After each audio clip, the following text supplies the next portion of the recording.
Ladies and gentlemen, one of the biggest piece of conversation that's taking place since Enzo Fernandez has arrived at Chelsea Football Club is that who will potentially partner him in midfield? Is it going to be a double pivot? Is it going to be three in midfield? What's the situation?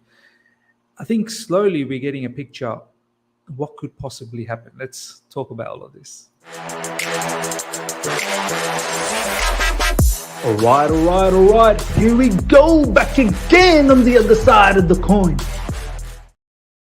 All right, welcome back to the other side of the coin, ladies and gentlemen. Let's get stuck into this. First up, it's in regards to Andrey Santos. As I said, with the arrival of Enzo Fernandez, I think a lot of people in the fan base are trying to figure out, okay, how is this going to work out? Him playing as the deepest midfielder works. He's definitely capable, off the ball, defensively, interceptions. He gets stuck in with tackles as well.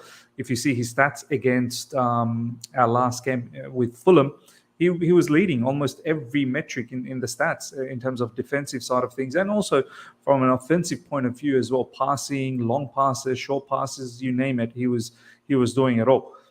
But I think a lot of people are saying that, look, that's probably not getting the best out of him. That's not the best way to utilize him as a deep lying sort of midfielder with 2 8s in the likes of Mount and Gallagher, whatever we want to say. At the end of the day, it didn't work out, and they probably need to be benched. Not probably, they should be benched. And also at the same time, both of those players are probably similar in terms of characteristics. So Enzo Fernandez playing as the deepest midfielder, having 2 8s, that probably doesn't get the best out of Enzo's attacking ability, because he does have that. He can create up front, he can take shots outside of the box. So we need to utilize that. Yes, him playing as a deep midfielder, he can be great in the first phase, he can be great in the second phase, but I think him playing as an 8, more of a box to box, will really help him out. So I guess the question is, what do you do? Do you go as a double pivot, and knowing that João Felix is coming back? Perhaps we could go with a 4-2-3-1 with João Felix playing as a number 10 and with another striker up front. It could most likely be Havertz and João Felix just behind him, Mudryk on the left, perhaps Sterling on the right, or maybe Mateo on the right. And then you've got Enzo and his partner. Now the question is, who will be the partner? Now, one of the names that's getting thrown around is Andrey Santos. Now, I've recently said, ladies and gentlemen, is that I don't mind Andrey Santos to be part of the first team. I think he deserves to be part of the first team. Of his display in the South American Championship, under-20s Championship, he's absolutely been burning it. I think 4 goals in 5 matches or 4 matches, something like that. I'm not even sure if that competition is still going or is it finished, but he has killed it. He has absolutely killed it. He's probably turned out to be the star player there. His name is out there, and there is a lot of hype around Andrey Santos, and rightly so. He's the captain of that Brazil under-20s team. I think Andrey Santos, or Brazil under-19s team. Andrey Santos is like 18, 19. So he's young and he's already showing leadership qualities. And from the clips that I've seen, Andrey Santos is another player that likes to be box to box. Now, the question is, and this is the conversation you guys would have seen Ryan on my channel many times talking about, tactical side of the game. Why not have a very similar type of a player? Well, I don't want to say Andrey Santos is got the same caliber as Enzo Fernandez, but in terms of characteristic, I feel like they're similar. Obviously, Enzo Fernandez is far ahead in terms of development, in terms of quality, but not to say that Andrey Santos one day can't catch up to that. But having 2 similar sort of characteristics, having 2 players in the pivot that can equally be box to box and kind of take turns. You don't have to necessarily only rely on one to be box to box and the other one to always sit deep. I think, in tandem, in combination, you can have both these players take turns. One goes up, the other one just knows to tuck in. If the other one goes up, and then the first one knows to tuck in. So I think this combination of perhaps Enzo Fernandez and Andrey Santos could potentially work out. Now, I'm not advocating for Andrey Santos to play as one of those pivot players permanently with Enzo Fernandez. Now, I think Andrey Santos definitely deserves minutes and definitely deserves to be in the first team. But I think we need to ease him in. So he could be one of the options that every now and then gets eased in as a partner of Enzo Fernandez. And I think I'm very excited to see this situation. Andrey Santos' heat map will show you he's all over the central part of the midfield. He's very good in the defensive side of the things, and he's quite decent when you have to move forward, when you want to be progressive with the ball. So I don't mind this combination of Enzo Fernandez and Andrey Santos. I think they could complement each other, and it could be a serious sort of combination for the remainder of the season. But as I said, don't want Andrey Santos to be thrown in, and the first mistake he has, the entire fan base is all after him. He's young. He's going to make mistakes. And the last thing you want is to shot his confidence all the way to the bottom.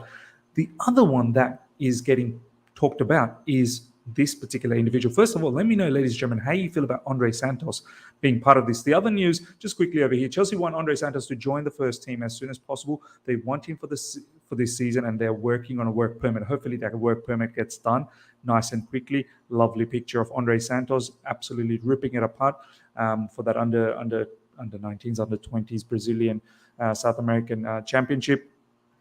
So hopefully he kills it. N'Golo Kante's chances to stay at are currently 50-50 or 60-40 in favor of Chelsea. So some good news there. I know some of you guys are sort of against this particular player to get that contract extension, but I understand. I really do understand why Chelsea is trying to do this, because we could potentially lose out on Azpilicueta at the end of this season. I think we will lose out on Azpilicueta in the summer. Jorginho's already gone, so there goes your captain and your vice captain. So in terms of some sort of experience, some sort of leadership, some sort of that seniority presence in the team, it's very important you have someone like N'Golo Kante. And if we can somehow manage to get rid of all that injury concerns that he's had, and he's been off for a very long time now, if he comes back and he's absolutely fine, there is no better midfielder than N'Golo Kante. On his day, fit, this guy is unbelievable, world-class talent. There's no doubt about that. Look, on that basis, I'm okay. I know a lot of people probably thinking this is probably the right time to get rid of him. Look, he was injured, so it was very difficult to get rid of him in the January window. That's why it was easier to get some money out of Jorginho.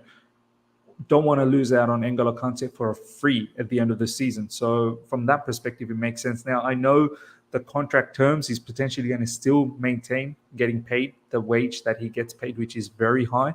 And the terms might be, I think, 2 years plus 1, which is quite a lot of years. Now, look, someone like Enzo Fernandez and N'Golo Kante down the track, even if Kante can play 1 game a week, I think Enzo and Kante would be sensational as well. Let me know your thoughts around Andrey Santos and N'Golo Kante. Now, the other name that's getting thrown around is, of course, Denis Zakaria. Good news, Denis Zakaria on training pitch. So he's back, ladies and gentlemen, in the training ground. Don't think he'll feature against West Ham. Before he got injured, there were some really good performances from him. I'm not even going to lie. And another name, I think that would work out with Enzo Fernandez. He's another one of those players that doesn't like to just sit deep. He does like to go box to box. His ball-playing ability has been decent. In the bits and pieces that we've seen so far before he got injured, I was actually quite impressed. And I think him and Enzo Fernandez is another name that could potentially work out. And this could be the combination. And of course, there's Kovacic as well. But with Kova, I feel like, with the ball, he can drive. He's press resistant. But it's neither here nor there with Kova. Defensively, he can be a little bit of a liability at times. And offensively, sometimes he just doesn't produce. And for me, that it's a bit of a crazy scenario with Kovacic. Like, he's got a lot of qualities, but at the end of the day, some of these qualities don't end up being anything. So I've got my question marks around Mateo Kovacic and also his future as well.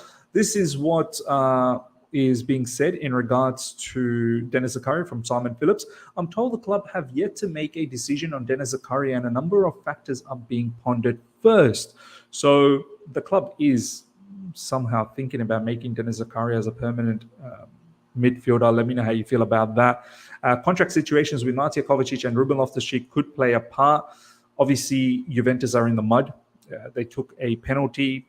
They've done all sorts of craziness over there in terms of corruption, bribery, and whatnot. So there could be a chance we could get Denis Zakaria on a cheap. Look, some of you guys have been saying, Miz, what's going on with the midfield situation? Are we going to get Declan Rice? Are we going to get X, Y, Z? We probably will get another midfielder because players like Ruben Loftus-Cheek, players like Conor Gallagher, there's question marks around them. And also Mateo Kovacic, if I'm being absolutely honest, I'm not entirely sure whether he's completely in tune with the project that we're running here and also under Graham Potter. I'm not really sure if he's one of those players that completely believes in what Potter is doing. So he might be looking for a new challenge, and that's absolutely fine. So from that perspective, I think we are going to be looking at a new midfielder, but I don't know whether we're going to be splashing at the money and going and getting players like Rice and spending 70, 80, 90 million, whatever the quoted amount is for West Ham. Look, would Rice work out with Enzo Fernandez? 100% he will. Yeah, Enzo Fernandez said in recent times in a video that one player that he looks out for in the English national team is Declan Rice. So, Rice definitely has the discipline to stay deep and act as the sort of like the shield in front of the defense and the lateral movement side to side. And he would do a good job defensively, which will allow Enzo Fernandez to focus more on the second and the final phase, which potentially will get the best out of Enzo Fernandez. Not saying that Enzo won't drop deep and get involved in the first phase as well. It's in his repertoire. It's in his, remit to do that too. But yeah, I just personally feel, I don't know if our owners will go out there in the summer and just splash out the level of money that we've already splashed out in the January window. I know a lot of people are saying from within the Chelsea, hierarchy and the board and whatnot, saying we're just getting started. We could potentially go out there and do more damage. But I think we're probably going to be looking at midfielders that are approximately around 40, 50 million mark and then go from there. But yeah, Denis Zakaria, ladies and gentlemen, is another big shout. Let me know what your thoughts are right now. Who would you prefer to partnership with Enzo on a predominant basis? Is it Denis Zakaria? Is it Kovacic? Is it Andrey Santos that you want to give some minutes off the bench and slowly ease him in? Maybe he becomes the long-term stayer with Enzo Fernandez. Let me know, ladies and gentlemen. Next up, Big Wes in training today. Wesley Fofana is back. Once again, he's not going to be fit for the West Ham game, but it's good to see him back, which is great news. I think the competition in the defensive area has just increased. Chalobah already not getting game time with Buddy Shield back, and Thiago Silva's taking one of those spots. Now you throw in Wesley Fofana as well, and the matter just gets even tougher. Don't forget Koulibaly is there too. Exiled Chelsea striker Pierre-Emerick Aubameyang is weighing up interest from Major League Soccer MLS side Los Angeles FC. This is from Nizar Kinsella. Look, his time's up. In the summer, he has to go. If I'm him, it's up to him whether he wants to stay in Europe, but get a payday, man. Go to Al Nassr, join up with Ronaldo, or go to any other clubs in the Saudi Super League and make your final payment over there, or go to MLS. I'm pretty sure he'll create an absolute chaos over there, and he'll be a hit. He'll be a big-time hit. So, mate, you've done what you've had to do in Europe. Now just clean up with the final bits of money. Look after your family. Look after yourself. I think his time at Chelsea is over. It is a bit sad. I wish Graham Potter did use him. We do lack a striker, but Potter doesn't fancy him.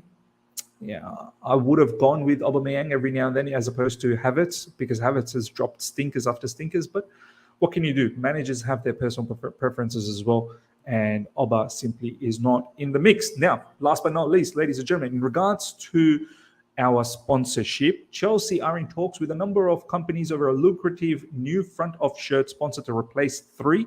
The move will delight supporters who were angered by the telecommunications giant's reaction to sanctions imposed to the club last year. I have to say, and I'm going to touch on the other side of the coin on this particular story, there are certain fans that are saying, look, what could have 3 done? Do you know what I mean? Like Roman getting linked with the Russian side of things and Putin, and there were sanctions and, reputational damage for 3. They had to make a decision. Me on the other side, I'm annoyed that 3, as soon as things went south for us, they pulled the plug, and they didn't stop and think for a second that, hey, this is just for the time being. I mean, Chelsea will come out of the sanctions. There will be new owners. They just abandoned us when we probably needed them. They really wanted to look after their brand more than anything else. And that's fine. That's okay. You wanted to look after your brand, but you should really assess that, will Chelsea be in this situation always? And also you should have assessed, was Chelsea as a football club, in the wrong? It was all about Roman. It was all about his association with Russia. It wasn't anything to do with Chelsea as a football club.